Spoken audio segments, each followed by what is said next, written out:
इंतहा हो गई इंतजार की, आई न कुछ खबर राजस्थान में कांग्रेस के परिवार की।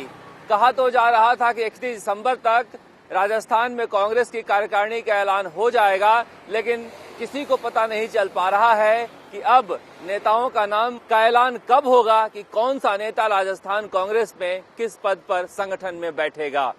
पिछले 15 दिनों में प्रदेश कांग्रेस के अध्यक्ष गोविंद सिंह डोटासरा 3 बार दिल्ली का दौरा कर चुके हैं। यहां तक कि नया साल भी उन्होंने दिल्ली में अजय बाबू के घर के बाहर ही मनाया। अब इतना विलंब होगा, इतनी देरी होगी तो बातें तो उठेंगी ही। कहा तो यह जा रहा है कि ऐसा पहली बार हो रहा है कि मुख्यमंत्री अशोक गहलोत कोई सूची संगठन को लेकर दिल्ली भेजें और वहां पर हरी झंडी ना मिले। इस वजह से मुख्यमंत्री अशोक गहलोत की बेचैनी लगातार बढ़ती जा रही है और ये गोविंद सिंह डोटासरा को बार बार दिल्ली भेज रहे हैं कि अजय बाबू से नाम तो पूछ कर आओ कि किस किस को उन्होंने रखा है। इस बात को लेकर और बेचैनी है कि सचिन पायलट ने किन किन नेताओं का नाम दिया है, जबकि सचिन पायलट की तरफ से कहा जा रहा है कि वो किसी भी नेता का नाम संगठन के लिए नहीं दिए हैं। अजय माकन ने अपनी तरफ से बड़ी संख्या में सचिन पायलट के गुट के नेताओं का नाम लिख लिया है। इस बात का पता शायद अशोक गहलोत को चल गया हो, या ये पता नहीं चल पा रहा है कि किन किन नेताओं का नाम सूची में है। यही पता करने के लिए वहां पर गोविंद सिंह डोटासरा को बार बार भेजा जा रहा है, वरना जब सूची फाइनल हो गई है तो वहां जाने का क्या मतलब है। ये भी कहा जा रहा है कि कुछ नए नाम लेकर गए थे गोविंद सिंह डोटासरा, कुछ पुराने नामों को कटवाने के लिए गए थे। कुछ विधायकों ने यह कहा है कि मुझे पार्टी में सेवा नहीं करनी है, हमें तो सरकार में सेवा करनी है, जनता का सेवा करना है, उनका नाम कटवाना था। जो भी हो, लेकिन जिस तरह से सूची को लेकर लगातार वक्त दिया जा रहा है और वक्त टलता जा रहा है, इसे लेकर सवाल उठ रहा है क्या कांग्रेस में इतने ज्यादा योग्य नेता हैं कि उन योग्य नेताओं में चुनाव करना मुश्किल हो रहा है, या फिर कांग्रेस में इतने योग्य नेता बचे नहीं हैं कि उन्हें खोजने में मुश्किल आ रही है। जो भी हो, फिलहाल कांग्रेस की सूची लगता है कि राहुल गांधी के विदेश से लौटने तक नहीं आ पाएगी। यह बात कुछ लोगों द्वारा कही जा रही है कि राहुल गांधी जब लौटेंगे तभी आखिरी मुहर लगेगी, लेकिन राहुल गांधी कब लौटेंगे कांग्रेस में किसी को पता नहीं है।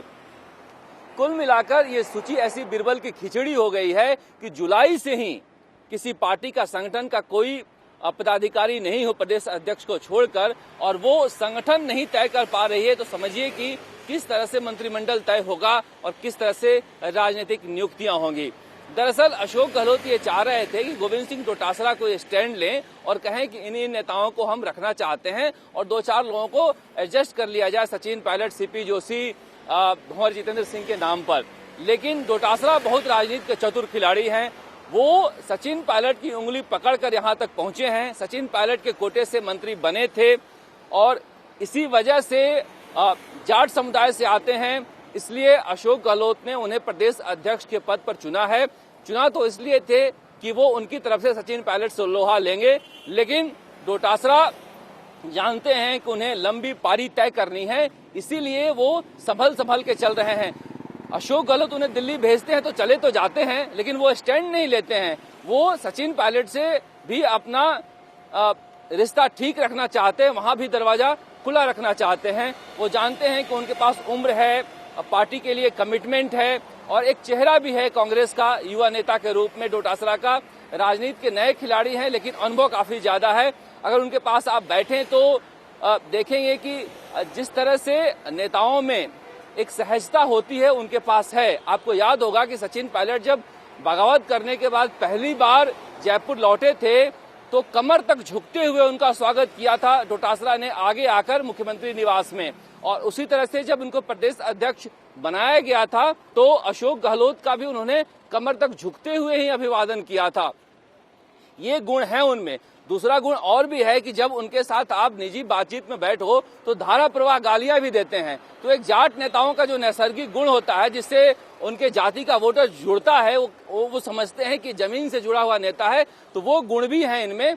इसलिए अशोक गहलोत अगर ये चाह रहे हैं कि गोविंद सिंह डोटासरा के कंधे पर बंदूक रखकर हम सचिन पायलट पर निशाना साध लें, तो वो होता हुआ दिख नहीं रहा है। इस बेचैनी में वो डोटासरा को लगातार दिल्ली भेज रहे हैं और इसी वजह से कहा जा रहा है कि राहुल गांधी के भारत लौटने तक शायद राजस्थान में जो कार्यकारिणी की सूची का ऐलान होना था वो ना हो पाए।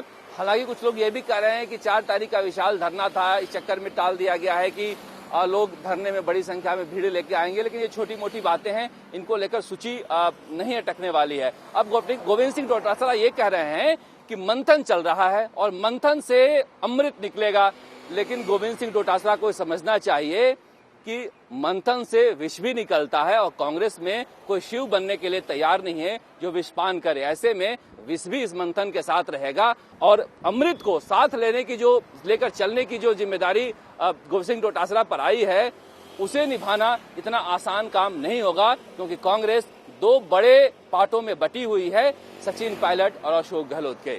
राजस्थान तक के लिए जयपुर से शरद कुमार।